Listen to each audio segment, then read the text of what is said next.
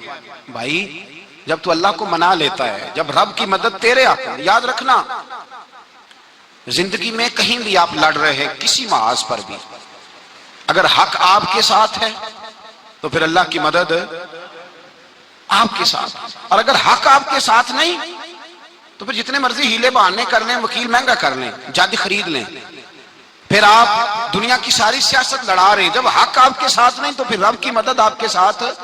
آج شام کے اندر روز قتل ہوتا ہے، برما کے مسلمانوں پر زمین تنگ ہے، کشمیر میں اتنا خون بہہ چکا ہے کہ اب شاید کشمیر کی وادی خون پیتی بھی نہیں، اتنا خون بہہ گیا ہے۔ فلسطین قبلہ اول مسلمانوں کا مسجد اقصی یہودی کے قبضے میں ہے، مسلمان اپنی اپنی اپنی اپنی، اور ظلم کی بات یہ ہے، ظلم کی بات کہ ہم توحید کا اعلان کرنے والے، توحید کے ٹھیکیدار بننے والے، سلوٹ کرنے پہ آتے ہیں تو عیسائیوں کو بلا کے کرتے ہیں، یہودیوں کو بلا کے کرتے ہیں۔ میرے بھائی، مسلمان کے پاس اسلحہ بھی ہے، پیسہ بھی ہے، دولت بھی ہے، ہر قسم کا ذخیرہ ہے، ضرورت یہ ہے کہ اسے خدا کی مدد نصیب ہو جائے۔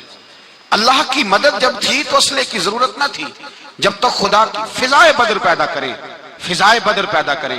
اگر حق آپ کے ساتھ ہے، اندر خلوص ہے اور آپ لڑ اللہ کے دین کے لیے رہے ہیں، ذاتی اگر نام و نمود ہے، خواہشات ہیں، ذاتی آپ کے مفادات ہیں، تو پھر بڑی جلدی یہ سفر ناکامیوں کا سفر ہو جاتا ہے۔ فضائے بدر پیدا کریں، رضا الہی کے لیے میدان میں نکلنے کا جذبہ اپنے دل میں پیدا کریں۔ بدر کے 14 صحابہ جو شہید ہوئے، وہ 14 صحابہ کو ہم سلام عقیدت پیش کرتے ہیں۔ ان 14 کے لوگوں کو شاید نام بھی نہ آتے ہوں، لیکن اسلامی تاریخ میں انہوں نے ایسا حسن بھرا ہے، ایسا حسن بھرا ہے کہ کافر آج بھی بدر کے نام سے کامتا ہے۔ نام نہ بنائیں دین کے معاملے میں، کام کریں، جو کام کرتا ہے اللہ اس کا نام بنا دیتا ہے۔ کام کریں اور کبھی بھی دین کی نصرت کے لیے جب نکلیں اپنے آپ کو آگے نہ کریں، دین کو آگے رکھیں۔ بدر والوں نے دین آگے رکھا تھا، اللہ نے انہیں کامیابی دی۔ جب سے نام آگے رکھنے، آج پوری امت مسلمہ میں صرف صدارت کا چکر ہے، کون ملک آگے لگے گا، کون آگے بڑھے گا۔ فضائے بدر پیدا ہو جائے گی تو دین آگے رہ جائے گا، شخصیات پیچھے ہو جائیں گی۔ اور یاد رکھیں، نظریات بچیں تو شخصیات بھی بچی جاتی ہیں، نظریہ بچانا بڑا